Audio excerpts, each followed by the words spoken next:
முருகா உன் குணம் தன்னை அறிந்து கொண்டேன் உன் முத்தான தத்துவம். ஓம் முருகா போற்றி.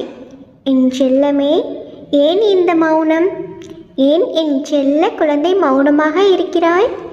இந்த சுதந்திர தின நாளில் அனைவரும் சுதந்திரமாக இருக்கும் பொழுது உன்னுடைய வாழ்க்கையில் எந்த ஒரு சுதந்திரமும் இல்லாமல் திரும்பவும் வருத்தப்பட்டு கொண்டு அமைதியாக உட்கார்ந்திருக்கின்றாய். ஏன் செல்லமே, நீ கனவில் கூட நினைச்சு பார்க்க முடியாத அற்புதம் உன்னுடைய வாழ்க்கையில் சீக்கிரமாக நடக்கப் போகிறது. என் செல்லமே, இனிமேல் சந்தோஷமாக இருக்கப் போகிறாய். இது உன் முருகனின் வாக்கு. உன்னுடைய முருகப்பெருமான் அப்பாவின் மேல் நம்பிக்கை இருந்தால் இந்த பதிவை முழுவதுமாக கேளு என் செல்லமே.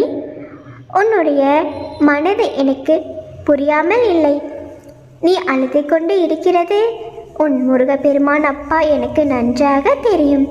தெரியாமல் இல்லையே என் செல்லமே. இந்த உலகத்தில் அனைவரையும் கஷ்டப்படுத்தி கொண்டு அடுத்தவர்களை ஏமாற்றி கொண்டு அடுத்தவர்களுக்கு துரோகம் நினைப்பவர்கள் அனைவரும் சந்தோஷமாக வாழ்ந்து கொண்டு இருக்கிறார்கள். என் அப்பனே, ஒரு பாவம் செய்யாத எனக்கு மட்டும் 8 திசைகளும் ஏன் இந்த துன்பமும் துயரமும் சூழ்ந்திருக்கிறது என்று என்னிடம் கேட்கிறாய். உன்னுடைய கேள்வி நியாயம்தான் என் செல்லமே. இதுதான் வாழ்க்கையோட நியதி. மனித அவதாரம் எடுத்த கடவுள் ராமரே படாத துன்பத்தை விடவா நீ பட்டுவிட்டாய்?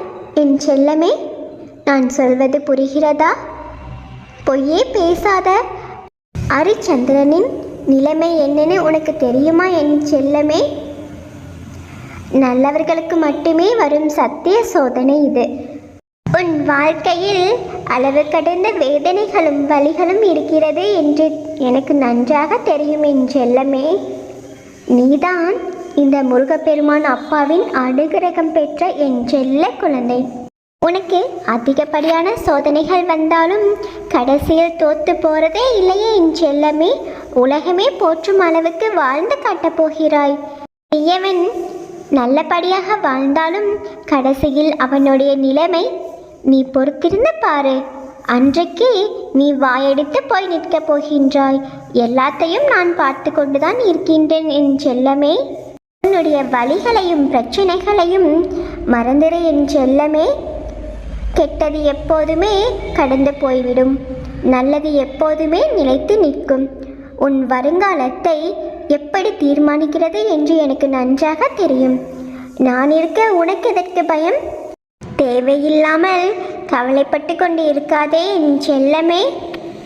கவலையை விடு. உன் வருங்காலம் நன்றாக இருக்கிறது. உன் முருகப்பெருமான் அப்பா அனைத்தையும் நான் பார்த்து கொள்கின்றேன்.